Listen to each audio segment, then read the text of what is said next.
নায়ক বসন্ত Chowdhury lip মিলিয়েছেন, বেশিরভাগই ব্যাকগ্রাউন্ডে হচ্ছিল।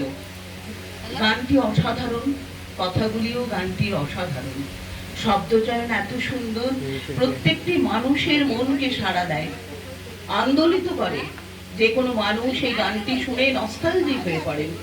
গানের গভীরে প্রবেশ করলে গানটি একবার নয় বারবার শুনতে ইচ্ছে করে। যারা একা থাকেন তারাও অন্যকে অনুভব করতে পারেন।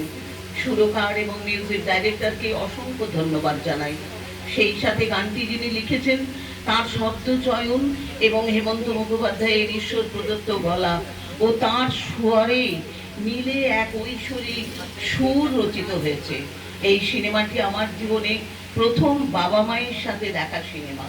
কি ভালো লাগছিল হলে দেখার সময়, সে অনুভূতির কথা লিখে বোঝাতে পারবো না। বাবা ও মায়ের মাঝে বসে বসে সিনেমা দেখছি, তার উপর নায়িকা সুচিত্রা সেন এবং নায়ক বসন্ত চৌধুরী, দুজনের অভিনয় দেখার মতো।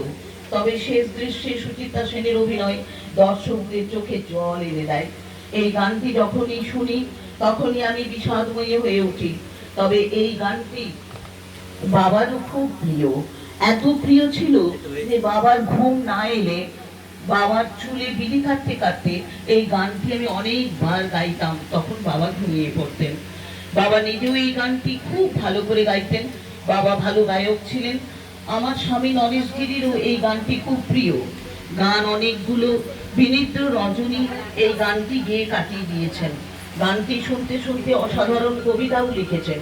এই সমস্ত কারণে গানটি আমার জীবনের সঙ্গে ওতপ্রোতভাবে জড়িয়ে আছে। অনেকক্ষণ ধরে আমাকে শান্তনু বলছে একটা নাচ করার জন্য। পায়ে অসহ্য ব্যথা, ওষুধ খেয়ে এসেছি, তবু আপনারা বহুবার দেখেছেন, বহুবার দেখা পুরুলিয়ার নাচ। পুরুলিয়ার ছাত্রীদের কাছে দুটো নাচ শিখেছিলাম, তার মধ্যে একটা নাচ করিনি, একটা নাচ করি। সেই নাচটা দেখাচ্ছি রাজেশ বাবুদের জন্য। তো গানটা হচ্ছে, গানের কি বিষয়টা একটু জেনে নিন। কারণ আমাদের দেশ একদিন ইংরেজদের দ্বারা পরাধীন ছিল। সেই পরাধীন দেশ যখন স্বাধীন হলো তখন সাঁওতালিরা বলল যে, সাঁওতাল আদিবাসীরা তারাও লড়াই করেছিলেন পুরুলিয়ার, আপনারা সেটা ইতিহাসে পড়ে থাকবেন। তো তারা তখন বললো আর কোনোদিন কোনো কারোর হাতে আমাদের দেশকে পরাধীন হতে দেব না।